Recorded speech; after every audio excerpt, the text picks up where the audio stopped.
Big boss Telugu 9లో జరిగిన double elimination wild card రచ్చ గురించి టక్కున చెప్పేస్తా వినండి. అరెరే, ఈ ఎపిసోడ్లో అయితే ఒక ఎలిమినేషన్, 6 కొత్త వైల్డ్ కార్డ్స్ ఎంట్రీ, వాళ్లకిచ్చిన పవర్స్, ఇంకో ఎలిమినేషన్ చుట్టూ పెద్ద గొడవ. మొత్తానికి హౌస్ అంతా తలకిందులైపోయింది. ఓకే, ఇందులో మీరు గుర్తుంచుకోవాల్సినవి ముఖ్యంగా 3 విషయాలున్నాయి. మొదటిది, ఫ్లోరా ఎలిమినేట్ అయిపోయింది కదా, ఆ వెంటనే అస్సలు ఊహించని విధంగా 6 వైల్డ్ కార్డ్స్ వచ్చేశారు. రమ్య మోక్ష, శ్రీనివాస్ సాయ్, దువ్వాడ మాధురి, నిఖిల్ నాయర్, అయేషా ఖాన్, గౌరవ్ గుప్తా. వమ్మో, వీళ్లకేమో లగ్జరీ ఫుడ్, ఇమ్యూనిటీ లాంటివే కాదు, నామినేషన్లను మార్చే పవర్, కెప్టెన్సీ స్టోన్, ఆఖరికి బిగ్ బాస్ గైడెన్స్ కూడా. ఇలా బోలెడు స్పెషల్ పవర్స్ ఇచ్చారన్నమాట.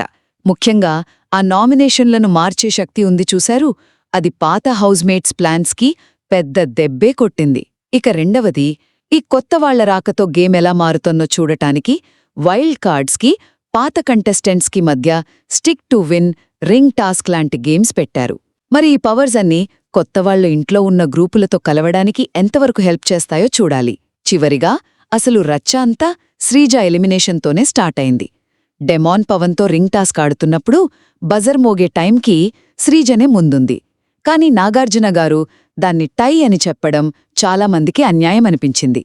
చివరికి ఎలిమినేషన్ రౌండ్లో సుమన్ శెట్టితో పాటు శ్రీజ నిలబడితే, అప్పుడే కొత్తగా వచ్చిన వైల్డ్ కార్డ్స్ ఏవేవో సిల్లీ రీజన్స్ చెప్పి బాగా ఆడుతున్న శ్రీజను ఎలిమినేట్ చేయడానికి ఓటేశారు. ఇదే పెద్ద వివాదమయ్యింది. మోసం జరిగిందని చాలామంది ఫీలయ్యారు. మొత్తానికి ఈ వైల్డ్ కార్డ్స్ రాకతో ఆట మొత్తం మారిపోయింది. ముఖ్యంగా శ్రీజ ఎలిమినేషన్ చాలా ప్రశ్నలు లేవనెత్తింది.